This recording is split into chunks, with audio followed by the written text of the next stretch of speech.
یکم محرم الحرام یہ حضرت عمر رضی اللہ تعالی عنہ کی شہادت کا دن بھی ہے، تو اس حوالے سے ان کی شان، ان کی شہادت کا واقعہ جو یکم محرم الحرام کو شہید کیے گئے، اس حوالے سے میں چاہوں گا کچھ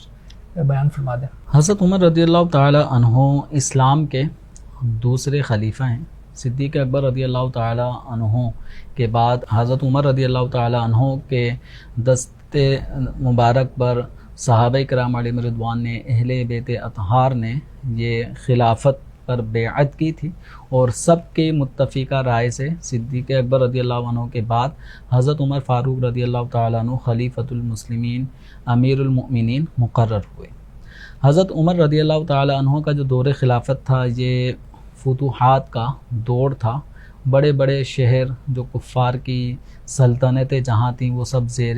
نگوں ہوئیں، اور اسلامی لشکر کو فتوحات حاصل ہوئیں، اور اسلامی جو علم ہے، اسلام کا پرچم، وہ دور دور تک پھیلنا شروع ہو گیا۔ تو کفار کو اسلام کا یہ پھیلنا ظاہر بات شروع دن سے ہی پسند نہیں تھا۔ تو حضرت عمر رضی اللہ تعالیٰ عنہ کی جو ہستی ہے وہ مبارک ہستی ہے کہ سرکار دو عالم صلی اللہ علیہ وسلم نے اللہ تبارک و تعالیٰ کی بارگاہ میں حضرت عمر رضی اللہ عنہ کو مانگا ہے کہ اللہم اعز الاسلام بعمر ابن الخطاب خاصہ، اے اللہ بالخصوص عمر کے ذریعے اسلام کو غلبہ اور عزت عطا فرما۔ اسلام کو تو شروع سے عزت ہے، مزید یہ کہ اور غلبہ عطا فرما۔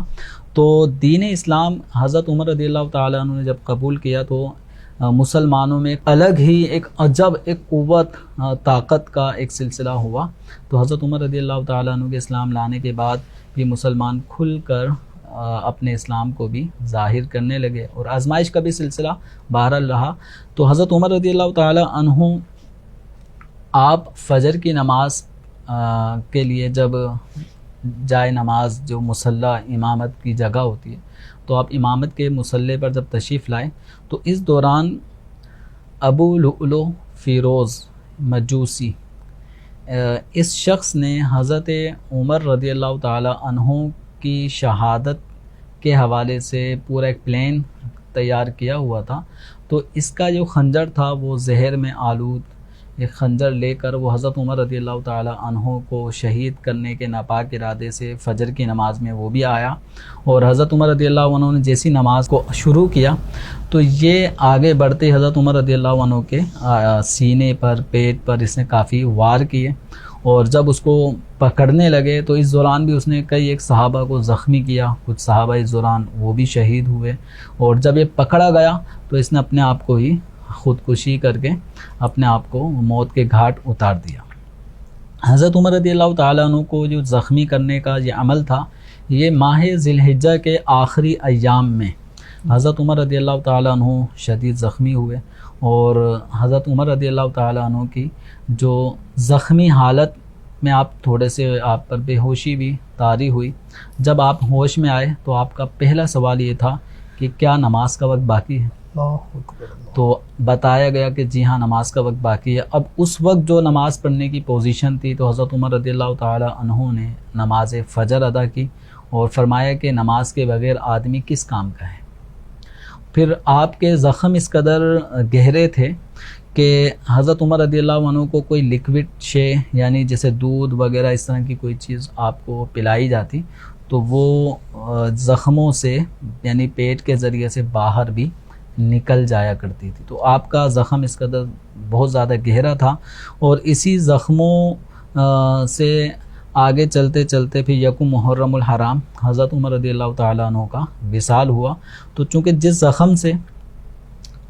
جس زخم کی وجہ سے آپ کا وصال ہوا ہے تو وہ ایک غیر مسلم کی طرف سے آپ پر وار ہوا تھا، قاتلانہ حملہ تھا، تو یہ شہادت کا ایک سبب بنا، اور ان کی شہادت کی نبی پاک صلی اللہ علیہ وآلہ وسلم نے پہلے ہی پیشن گوئی ارشاد فرما دی تھی، جب احد پہاڑ پر نبی کریم رؤوف الرحیم صلی اللہ علیہ وسلم حضرت ابو بکر صدیق، حضرت عمر، حضرت عثمان غنی رضی اللہ تعالی عنہم اجمعین کے ساتھ جب جبل احد پر تشریف لے گئے تو جبل احد میں ایک لرزہ طاری ہوا،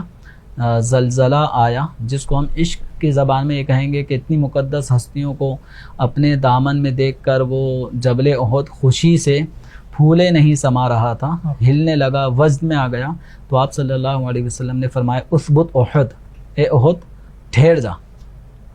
تجھ پر ایک نبی ہیں، تجھ پر ایک صدیق ہیں اور 2 شہید ہیں۔ تو نبی کریم صلی اللہ علیہ وسلم اور صدیق اکبر رضی اللہ عنہ کے بعد جو فرمائے 2 شہید ہیں، تو وہ شہید کون ہیں؟ وہ حضرت عمر رضی اللہ تعالیٰ عنہ اور حضرت عثمان غنی رضی اللہ تعالیٰ عنہ، ان دونوں کی گویا اس حدیث مبارکہ میں شہادت کی پیشن گوئی دی گئی۔ تو حضرت عمر رضی اللہ تعالیٰ عنہ کے ذریعے سے دین اسلام کو بہت غلبہ نصیب ہوا، اور آپ کے دور خلافت میں اسلام دور دور تک پھیل چکا تھا۔ کہا جاتا ہے کہ مزید اگر آپ کچھ عرصے اور حیات رہتے تو اسلام پوری روئے زمین پر ہر بستی اور شہر میں اسلام کا پیغام پہنچ جاتا۔